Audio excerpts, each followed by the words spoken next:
آج کا موضوع ہے فیبروری ریولوشن، یعنی فروری کا انقلاب جو 1848 میں فرانس میں آیا۔ یہ انقلاب فرانس کی تاریخ کا ایک عظیم الشان واقعہ ہے جس نے فرانس سے بادشاہت کا خاتمہ کر دیا اور فرانس کو ریپبلکن شکل دی۔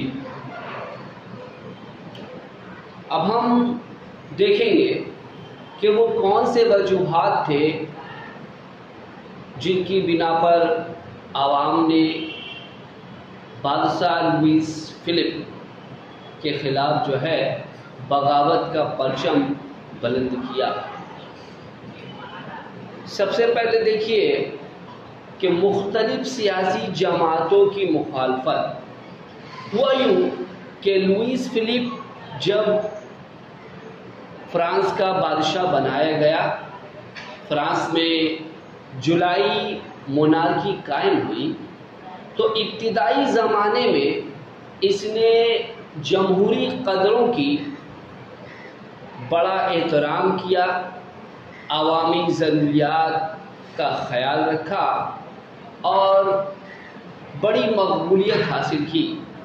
لیکن کچھ ہی دنوں کے بعد جو ہے اس کی شہرت کا گراف جو ہے گرتا چلا گیا اور رفتہ رفتہ عوام اس کے خلاف ہوتی چلی گئی۔ فرانس میں مختلف سیاسی پارٹیوں کا وجود آیا جو نظریات کے طور پر ایک دوسرے کے بالکل مخالف تھے۔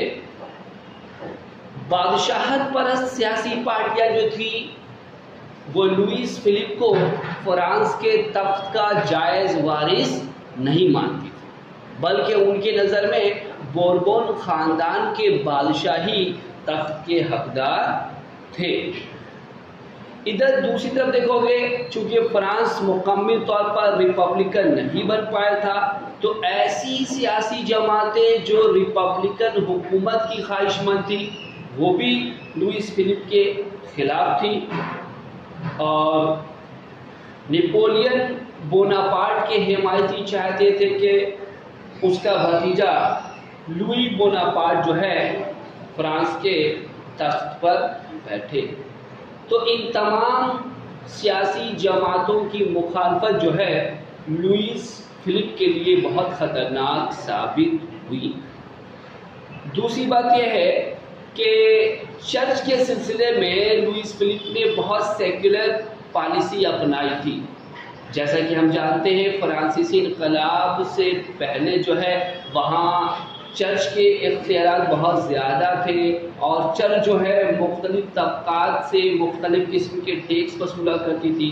سارے لوگوں کو ایک جیسے اختیارات نہیں تھے، اور چرچ سے جڑے لوگوں کا مرتبہ بہت اعلیٰ تھا۔ لیکن لوئیس فلپ کے زمانے میں ایسا نہیں ہوا، وہ ایک سیکولر پسند بادشاہ تھا۔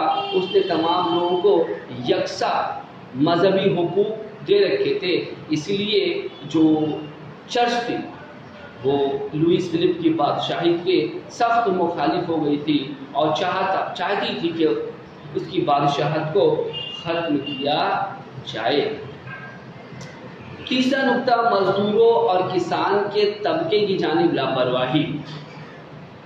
تو فرانسیسی پارلیمنٹ جس نے لوئیس فلپ کو بادشاہ بنایا تھا وہ عوامی و جمہوری نہیں تھا۔ پارلیمنٹ کے الیکشن میں انہی لوگوں کو ووٹ دینے کا حق دیا گیا تھا جو ایک خاص قدر والی جائیداد کے مالک تھے۔ صاحب جائیداد لوگوں کے مفاد کی نگرانی کرتی تھی یہ پارلیمنٹ۔ چونکہ بادشاہ بورژوا لوگوں کی مدد سے تخت پر بیٹھا تھا، لہذا وہ بھی ان دولت مند لوگوں کو ہر طرح سے مدد کرتا تھا اور ان کے مفاد کی حفاظت کرتا تھا۔ اس طرح کسان، مزدور اور غریب لوگ اس عوام دشمن پارلیمنٹ اور بادشاہ دونوں سے سخت ناراض تھے۔ مزدور لوگ خاص طور پر لوئی فلپ سے انتہا بیزار تھے۔ صنعتی انقلاب کے نتیجے میں فرانس میں مزدور طبقہ کا جنم ہو چکا تھا، لیکن یہ لوگ جانور جیسی زندگی گزارنے پر مجبور تھے۔ لیکن بادشاہ نے ان کی حالت میں بہتری لانے کے لیے کچھ نہیں کیا۔ ان حالات میں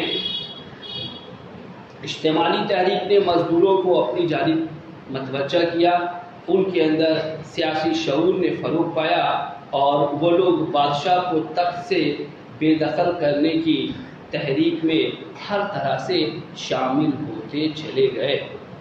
پھر ایک نقطہ بنتا ہے عوام کی سیاسی بیداری۔ دیکھو کوئی بھی تحریک جو ہے اس وقت تک وقوع پذیر نہیں ہو سکتی جب کہ عوام میں سیاسی بیداری نہ ہو۔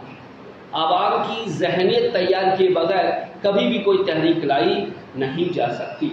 تو اس زمانے کے مشہور سیاستدانوں نے عوام کے ذہن میں جو ہے بادشاہت کی بدعنوانی، اس کی ناکامی کے تمام راز کو فاش کر دیا۔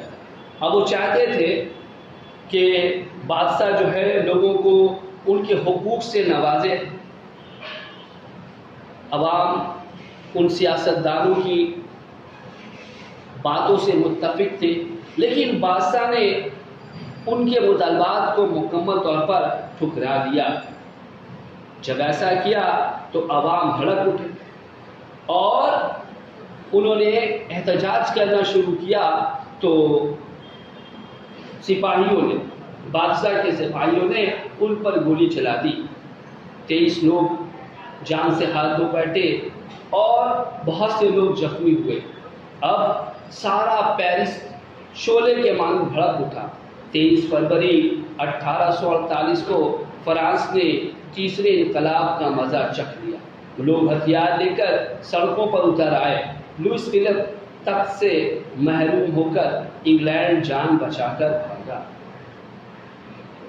26 فروری کو جمہوریت پسند اور اجتماعی رہنماؤں نے فرانس کو ریپبلک قرار دیا۔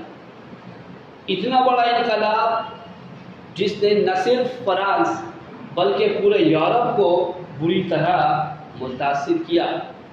فروری انقلاب کا سب سے پہلا اثر یہ نکلا کہ فرانس سے بادشاہت کا خاتمہ ہو گیا، یعنی بادشاہت کے تابوت میں اس انقلاب نے آخری کیل پھونک ڈالی اور فرانس جو ہے، فرانس میں دوسرے ریپبلک کی ابتدا ہوئی۔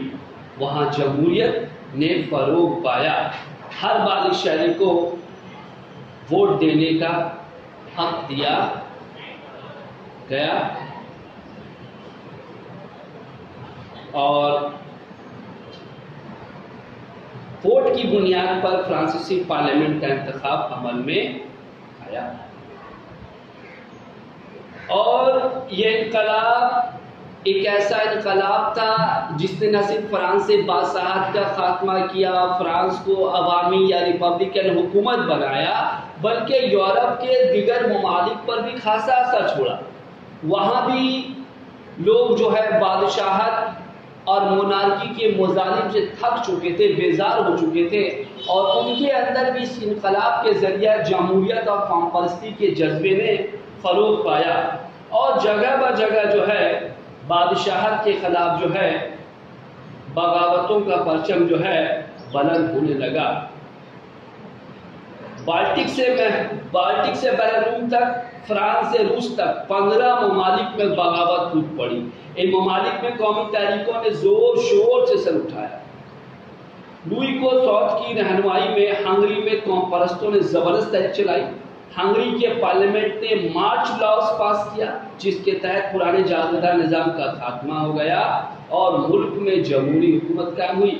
عوام کو سیاسی حقوق سے سرفراز کیا گیا اور پریس کو بھی آزاد کیا۔ اٹلی کی جانب اگر نظر ڈالتے ہیں تو اٹلی کی ریاستوں لومبارڈی، وینس، پیڈماؤنٹ، سارڈینیا، پارما، میلان، سسلی، مورٹینا، نیپلس اور پوپ سلطنت میں عوام نے آسٹریا کے اثرات کو ختم کرنے کی پوری کوشش کی۔